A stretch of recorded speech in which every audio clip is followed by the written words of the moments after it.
Amen. Yo kakampe. Africano. Madame, Monsieur, et bienvenue à Conversation en Noir. Mon nom est Jean-René Dominique Huilou. Pour cette conversation, nous avons le plaisir de recevoir Madame Deborah Kayembe, qui est bon, on va dire rectrice de l'Université d'Édimbourg au Royaume-Uni et en Écosse. Nous allons parler de l'organisation politique, on va parler de l'engagement des citoyens comme instrument de changement dans la cité. Nous allons parler de ces initiatives, entre autres comme le Freedom Walk Campaign et les Anti-Blackness Curriculum, afin de changer le système éducatif en Écosse pour enseigner l'histoire sur la colonisation, sur le traite négrière et les autres. Alors, sans plus tarder, nous allons recevoir Madame Kayembe et la souhaiter la bienvenue. Et merci d'avoir accepté notre invitation. Bonjour et merci de m'avoir parmi vous. OK. Alors, avant d'entrer de jeu, avant de parler d'autres sujets, je veux dire savoir, parce que vous êtes aussi avocate, pourquoi avoir choisi l'avocature et expressément vous vous êtes dirigée vers le droit de l'immigration, le droit de réfugiés, le droit de l'homme? Pourquoi ce trajectoire-là? Pourquoi le droit? Pourquoi pas être économiste ou autre chose?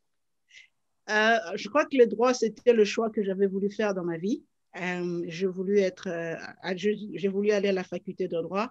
Mais les choses comme ça fonctionnent en République démocratique du Congo, vous avez le droit commun et ensuite vous avez les options que vous choisissez lorsque vous atteignez votre licence. Donc, en licence, j'ai fait du droit international, droit humanitaire et le droit de l'homme. Mais je crois que je me suis plus dirigée sur le droit humain lorsque j'ai immigré au Royaume-Uni, quand j'ai vu la manière dont les étrangers étaient traités et surtout quand j'ai vu les besoins d'assister beaucoup de gens dans ce domaine de droits humains. C'est vrai que vous ne gagnez pas beaucoup d'argent lorsque vous êtes dans le domaine du droit international, mais lorsque vous pratiquez en tant qu'avocat, vous avez tous les dossiers sur votre table qui viennent et vous pouvez gagner de l'argent de ce côté. Mais moi, toujours, même au moment où j'étais en République démocratique du Congo, j'avais un côté pro bono pour les droits humains et pour lesquels j'aimais beaucoup ce que je faisais. J'étais passionnée par rapport à ça. Et c'était un choix qui, aujourd'hui, m'a rapporté des fruits parce que ça me donnait la paix du cœur quand je réalisais je parvenais à résoudre les problèmes des droits humains dans la vie des individus. Ça me donnait la paix du cœur. Et c'est un fruit que je récolte aujourd'hui. Voilà. Excellent. Ben là, on a dit que vous avez été élu comme recteur de l'Université d'Édimbourg. Alors, pourquoi ce parcours-là? Pourquoi vous avez décidé? Pourquoi pas continuer votre combat pour les immigrants, les réfugiés, le droit de l'homme? Pourquoi vous avez décidé de devenir recteur de l'université? Et que espériez-vous accomplir en tant que recteur de l'Université d'Édimbourg? D'abord, je n'ai pas arrêté mon combat pour le droit de l'homme et pour les immigrés. Je continue, je n'ai pas arrêté ça, pas du tout. Le fait de devenir recteur, ce n'était pas vraiment quelque chose que moi j'ai voulu. Et j'ai été contactée par les étudiants de l'université, par les représentants des étudiants de l'Université d'Édimbourg et les syndicats des travailleurs de l'Université d'Édimbourg qui ont voulu que je devienne recteur de l'Université d'Édimbourg. Lorsqu'ils m'ont contactée, c'était un choc pour moi, mais j'ai accepté ça avec beaucoup de bonheur parce que pour moi, c'était d'abord une réalisation historique. Ce n'est pas tous les jours que vous brisez un tabou de 437 ans. Alors, c'était quelque chose que j'ai essayé de digérer pendant 2 mois, que je n'ai dit à personne. J'ai gardé le secret pour moi parce que j'aurais cru, peut-être certaines personnes auraient cru que j'étais devenue folle en disant que je serais le prochain recteur de l'Université d'Édimbourg. Alors, je l'ai gardé pour moi pendant 2 mois et jusqu'à ce qu'il n'était plus possible de garder le secret, c'est devenu public et le monde entier l'a su. Donc, vraiment, comme je l'ai dit, je me suis sentie honorée par le choix et honorée parce qu'ils m'ont choisi et j'ai été candidat unique. Personne n'a voulu contester ma candidature. Mais ensemble, avec tout ce que j'ai commencé à faire, le droit des immigrés, à protéger les droits humains, la paix, je continuerai le même mandat, le même travail tout au long de mon mandat en tant que recteur. Excellent.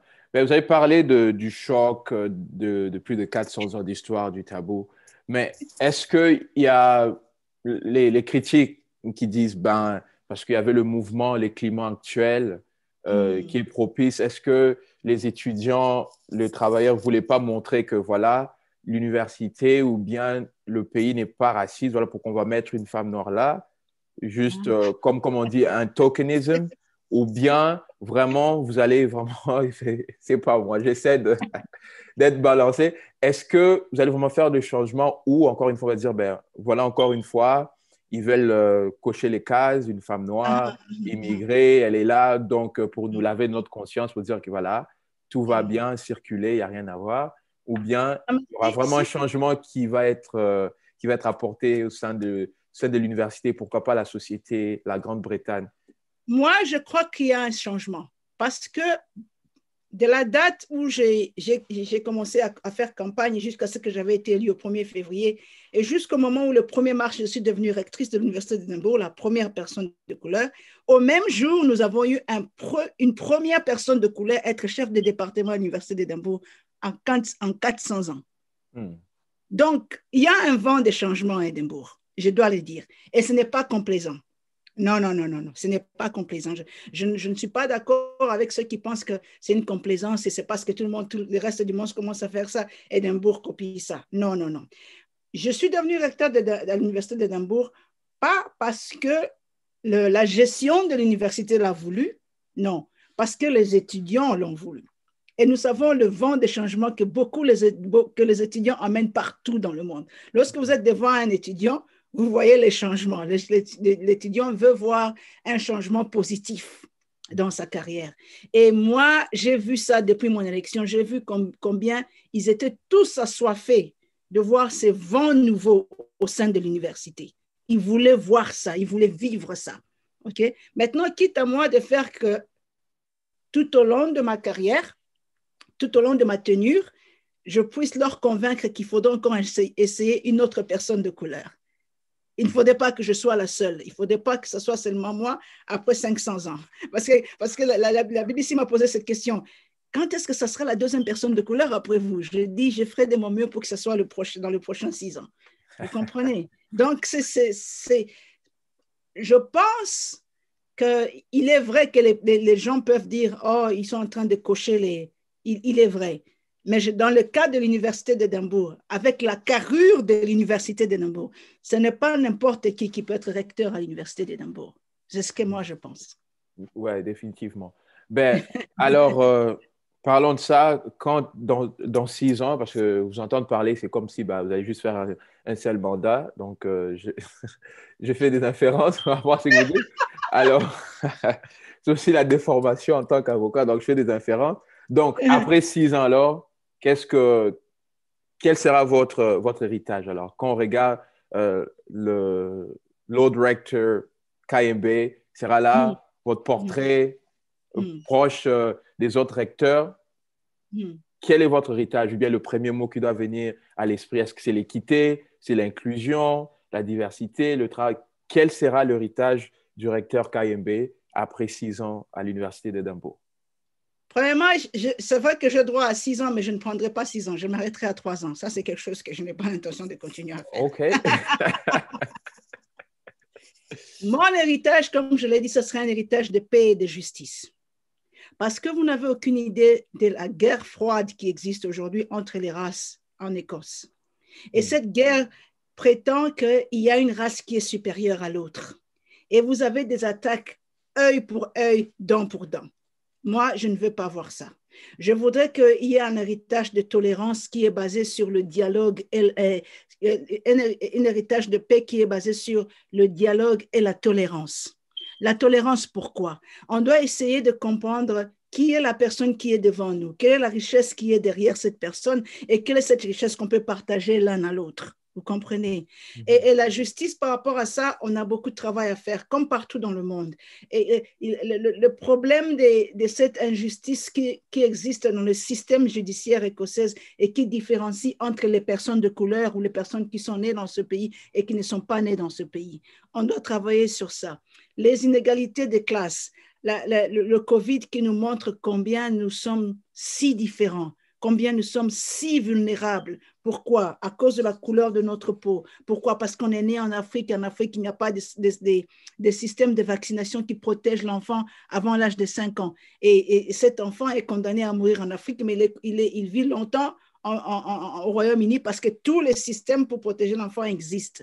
Donc, ces inégalités-là que pendant plusieurs années, le système a emménagé, il a bien aménagé pour montrer qu'ils étaient un système juste et praticable et équitable, mais en réalité, ce n'était pas ça. Et le COVID nous montre ça. Vous voyez ces inégalités.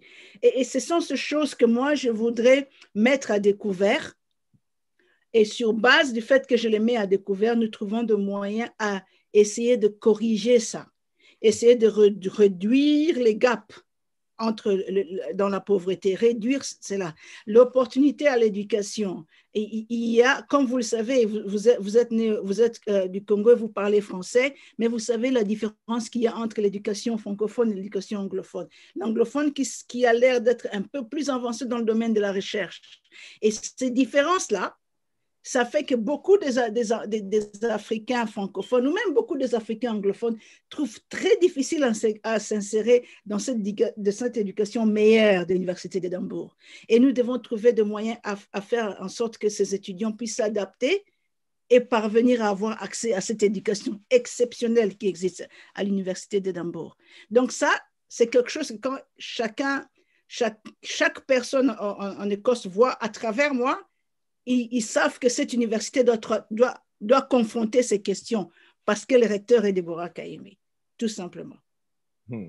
Excellent. Ben, c'est la mienne par rapport aux enfants. Quel message vous avez, parce que vous parlez de l'éducation aussi. Moi, je m'intéresse d'abord, avant de se soucier extrêmement à l'international, les enfants qui sont sur d'autres contrées, des enfants noirs qui sont en Écosse, qui sont aussi chez eux, qui grandissent là.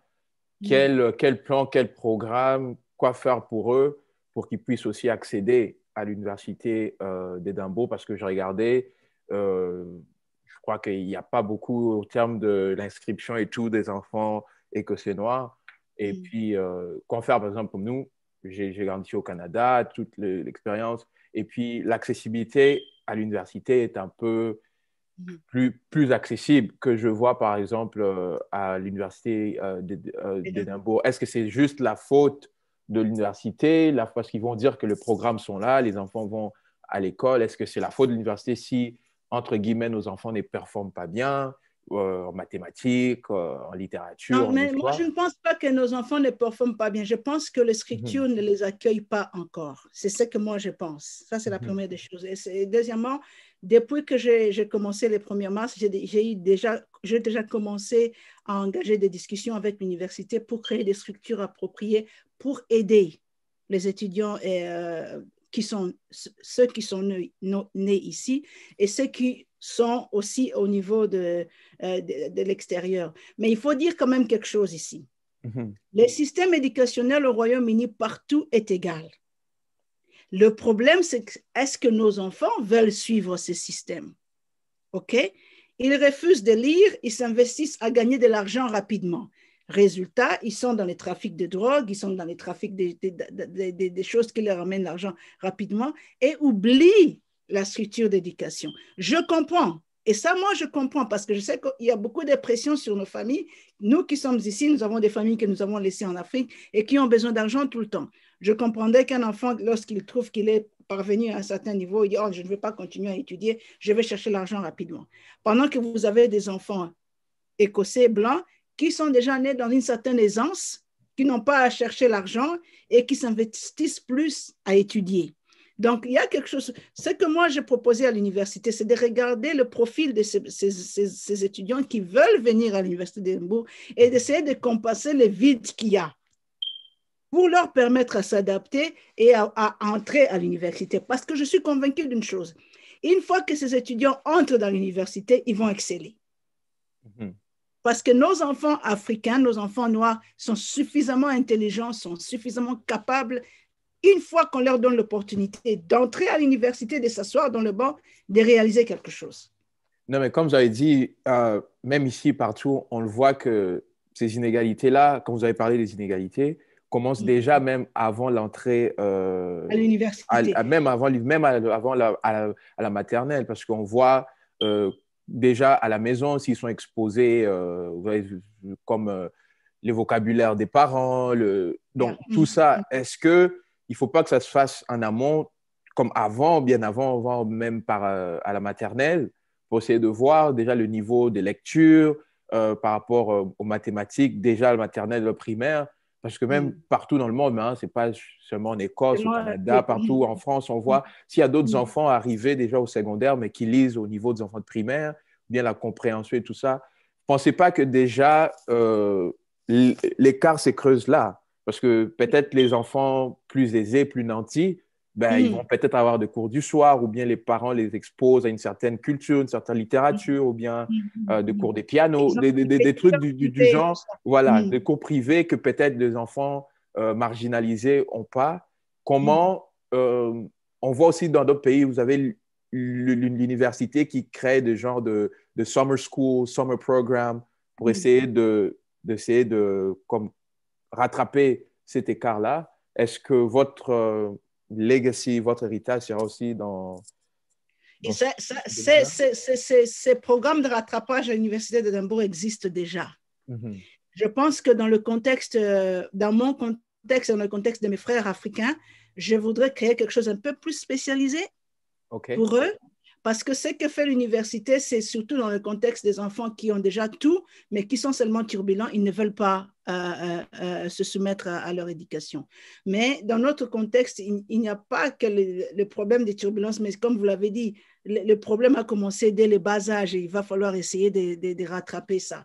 Donc, je suis vraiment dans un plan d'aménagement en ce moment pour essayer de faire des plans et essayer de voir des liens sur le plan et discuter surtout avec l'équipe du management de l'université pour voir comment que cela serait possible.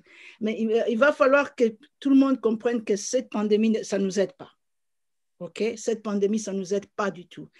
Il faut tout faire dans le numérique. Pour ceux qui sont ici, au moins ça va, mais certains d'entre eux n'ont pas d'ordinateur. Je viens d'apprendre que notre Premier ministre vient d'annoncer que chaque enfant ici en Écosse aura droit à un ordinateur à cause du pandémie. Ça, c'est une très bonne chose. Vous comprenez, c'est déjà un bon départ. Mais il va falloir créer des programmes extra par rapport à ma fondation où je pourrais voir dans quelle mesure on peut compenser à ces problèmes qui est vraiment mondial, hein? Ce n'est pas seulement en Écosse, hein, qui est vraiment mondial et pour voir comment aider ces enfants. L'autre aspect aussi, ce sont les parents. Vous avez des parents qui ont une vision très, très, très short, très, très courte en ce qui concerne l'avenir de leurs enfants. Et ça, il n'y a rien que je puisse faire, il n'y a rien que tu puisses faire. C'est les parents qui décident sur la vie de leurs enfants. Définitivement. Alors, comme on est toujours sur le sujet de l'éducation, je dis, pour votre campagne du programme de l'histoire, du programme scolaire qui est anti-raciste, anti-black, anti-noir, anti-raciste, parce que, bon, en Écosse, ce n'est pas seulement des Noirs, bien que de descendance africaine, mais qui peuvent être aussi souvent, avec tout ce qu'il y avait, le Windrush, tout ça, qui sont des îles des Caraïbes, etc., avec la traite, comme on le sait. Alors, pourquoi c'est important pour eux, lorsqu'ils étudient l'histoire, et puis pour les autres enfants écossais blancs aussi, pourquoi c'est important d'avoir un système éducatif qui est anti-raciste ou anti-noir? Je pense qu'avec tout ce qu'on a traversé à travers le monde, avec tout ce que nous avons vu récemment, il est temps pour les gens de ne pas dire seulement « Oh, je suis contre le racisme ». Il faut être anti-raciste, tout simplement. Ça, c'est la solution. Et pour cela, il va falloir préparer notre système d'éducation. La campagne, la marche pour la liberté, lorsque j'ai introduit la pétition au Parlement pour restructurer le système éducationnel, c'était parce que je voulais que les enseignants, qui sont pour la plupart très ignorants de la réalité antiraciste, puissent être formés par rapport à cela avant de dispenser le cours dans la classe. OK? Parce que vous pouvez être dans une classe où il y a 20, 30 élèves, il n'y a que 2 noirs. Et subitement, vous voyez un professeur qui vient avec des photos des noirs enclavés dans les chaînes, comme ça, en train d'être tirés dans les chaînes. Comment pensez-vous que cet enfant va revenir en classe pour étudier encore? Ouais, je l'ai vécu, hein. C'est pas seulement en Écosse, hein. C'est ce que je dis. Ma fille, à moi, on l'a demandé d'exhiber la danse des esclaves. Pire encore, les professeurs demandent à ma fille qui est née en Écosse, lui dire, tu veux être l'esclave ou tu veux être la personne qui opprime les esclaves? Vous voyez là où on est? En pleine classe. Et c'est là que les autres élèves vont dire, nous, on quitte la classe alors. On ne va pas suivre ces cours. On quitte la classe.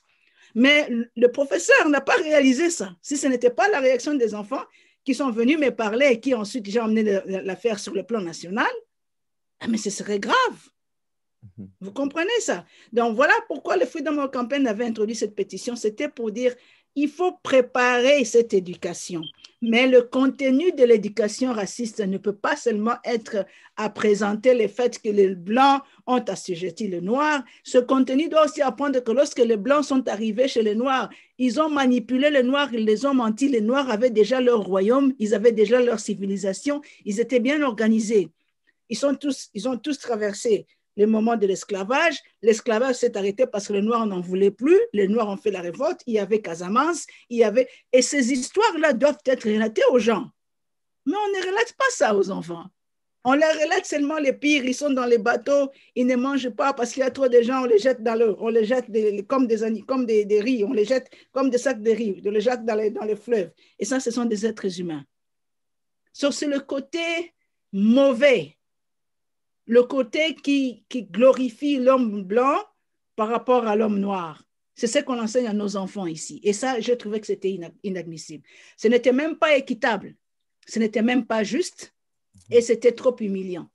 Et j'ai essayé de faire comprendre au gouvernement écossais, vous ne pouvez pas prétendre que vous voulez une communauté qui s'enrichit lorsque vous passez tout le temps à humilier leurs enfants à l'école. Ça ne marche pas comme ça. Alors, heureusement pour eux, ils m'ont dit, OK, Déborah, on a trouvé que notre curriculum est vraiment retardé. On va devoir corriger ça. Et lorsqu'on va faire les corrections, toutes les recommandations que tu as faites pour le changement d'éducation, on va les mettre en place. Alors, j'attends. En ce moment-là, j'étais seulement Déborah. Cette fois-ci, je suis le senior recteur de l'Université d'Édimbourg. Alors, ils vont vraiment m'avoir s'ils ne font pas ce qu'ils m'ont promis de faire.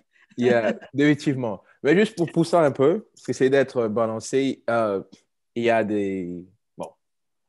l'argument contraire à l'extérieur qui dit que voilà, on nous offre tout, l'éducation est là, les systèmes est là, mais on est juste là en tant que ce soit noir canadien, noir américain, noir écossais, noir britannique, etc. On est là en train de se plaindre. On voit le racisme partout, un peu de préjudice ici, un peu de difficultés. On chiale. Ils vont dire est-ce qu'on empêche nos enfants à aller à l'école? Est-ce qu'on empêche nos enfants à bien lire, à vouloir persévérer? Est-ce qu'on leur pousse à faire les knife crimes? Est-ce qu'on leur pousse à aller dans des gangs de rue? Est-ce que nous, on peut prendre nos responsabilités, nous responsabiliser? Et ils disent souvent, quand est-ce que ça sera nous, ça sera les autres? Ils disent, l'esclavage, ça fait longtemps, plus de 150 ans, ça n'existe plus. On a vu Barack Obama qui est président des États-Unis. On a vu Mme Kayembe qui est recteur de l'Université d'Édimbourg. De quoi parlons-on? Pourquoi on est toujours là en train de se plaindre? Qu'est-ce que vous répondez à cela? Je ne pense pas que... S'il y a des gens qui se plaignent, ils ont le droit de se plaindre. Je ne peux pas dire aux gens de ne pas se plaindre, mais la réalité est celle-ci.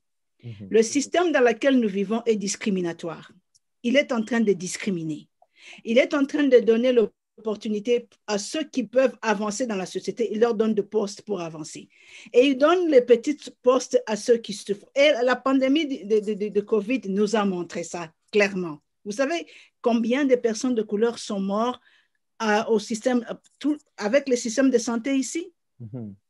Parce que systématiquement, on les a mis dans des postes vulnérables. Ils savent que lorsqu'une pandémie vient, les premiers à mourir, ce sont tous ces Noirs qui ont fait des infirmières, des gardes, des infirmières transporteurs, des infirmières aides-soignantes. Ce sont eux qui vont mourir en premier. Parce que le système a été établi comme ça pour discriminer et exposer les autres. Il faudrait que nous soyons un peu justes avec nous-mêmes, OK? Je suis Déborah Kayembe, recteur de l'Université de Limbourg. Après combien d'années? 437 ans. Ça, c'est juste ça, vous pensez? Qu'il n'y a pas eu une personne capable, une personne intellectuelle en 400 ans en Écosse pour être recteur, vous pensez? Or, il n'y en a pas eu de Dr. Martin Luther King aux États-Unis ou Malcolm X, des gens très puissants, même plus capables qu'Obama. Pourquoi ils ne sont pas devenus présidents en 1967 ou en 1970? Pourquoi? Quelquefois, il faut questionner les cadeaux qu'eux, ils appellent les cadeaux, parce que pour moi, ce n'est pas un cadeau, c'est un fardeau. Être recteur de l'Université d'Édimbourg, ce n'est pas un cadeau, c'est un fardeau. Je dois parvenir à démontrer que j'ai mérité de porter l'emblème de cette grande université et de la diriger de la manière qui doit être dirigée. Et je ne veux pas que ça puisse retomber. L'Université d'Édimbourg n'est plus 20e, il est 35e. Oh non, je souhaite avoir l'Université d'Édimbourg de 20e au 15e. C'est ce que je cherche à faire. Parce que si je parviens à ça, les étudiants de l'Université d'Édimbourg chercheront encore une personne de couleur pour continuer ce travail. C'est ça la réalité. Donc, même si les gens pensent qu'on est en train de se plaindre, on se plaint avec raison. Il y a une discrimination. Les racismes existent. Ne vous faites pas d'illusions. Et le même racisme, la même colonisation qui continue en Afrique, qui divise nos gouvernements, qui divise nos peuples qui ne sont pas ouverts à voir qu'est-ce qui se passe tout autour d'eux et déstabilise l'Afrique. Nous devons comprendre ça.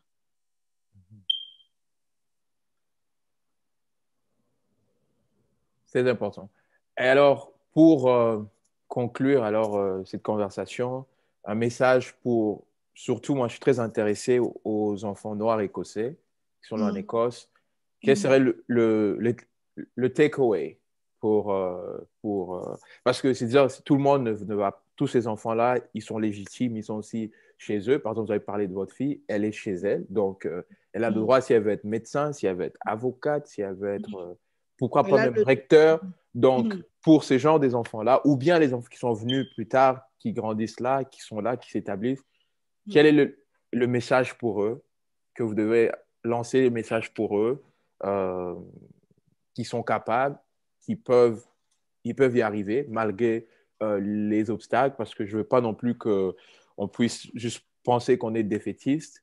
Hein? Comment on peut armer nos enfants malgré ce système pendant que nous sommes en train de démanteler ces systèmes-là discriminatoires, comment eux peuvent naviguer ce système-là dans leur pays et quand même essayer d'en tirer bénéfice et de sortir victorieux ou victorieuse. D'abord, il va falloir que ces enfants puissent être déterminés. Parce que rien n'est impossible à réaliser. Tout est possible. C'est le même langage qu'un enfant blanc peut tenir aussi. Né de famille pauvre, lui aussi dira tout est possible. Si je suis déterminé, si je suis sérieux, si je veux faire quelque chose, je veux parvenir à ce que je veux faire, je vais y arriver. Secondement, n'hésitez pas de demander de l'aide.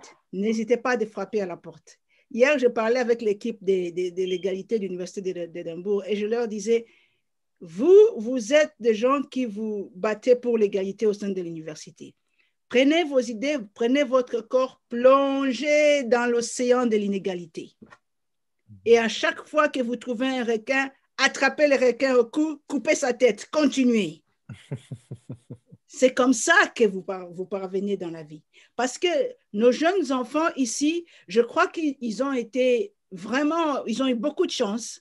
Parce que l'Écosse, je dois dire qu'il est un peu différent de l'Angleterre. En ce qui concerne les enfants, ils sont désespérément, ils ont besoin de ces enfants pour construire la nouvelle Écosse. L'Écosse est sous-peuplée. Et les femmes qui font beaucoup d'enfants ici, ce sont des femmes noires, croyez-moi. Et vous avez des enfants métissés au grand nombre ici. Et ça, le gouvernement a pris conscience que s'ils aident ces jeunes gens, ces enfants noirs ou ces jeunes gens qui choisissent de venir en Écosse, ils peuvent créer une nouvelle société qui émerge et qui donne la force à ces pays. Mais ce que moi, je demande à nos enfants ici, concentrez-vous sur votre éducation. Ne courez pas derrière l'argent. D'ailleurs, ils n'ont pas besoin d'argent parce que ce système ici vous donne à manger tous les jours gratuitement. Okay? La comparaison entre vous et les enfants africains, c'est très différent. Ici, ils ont l'argent de poche que le gouvernement leur donne, ils ont le transport gratuit que le gouvernement leur donne, ils ont l'école gratuite, ils ont les soins médicaux gratuits. Quoi de plus que vous concentrer sur votre lecture et sur quelque chose que vous voulez réaliser? Alors, nos jeunes gens africains au noir, ici, en Écosse, doivent prendre conscience de ça, que déjà, ils ont un certain privilège comparé à beaucoup des enfants à travers le monde.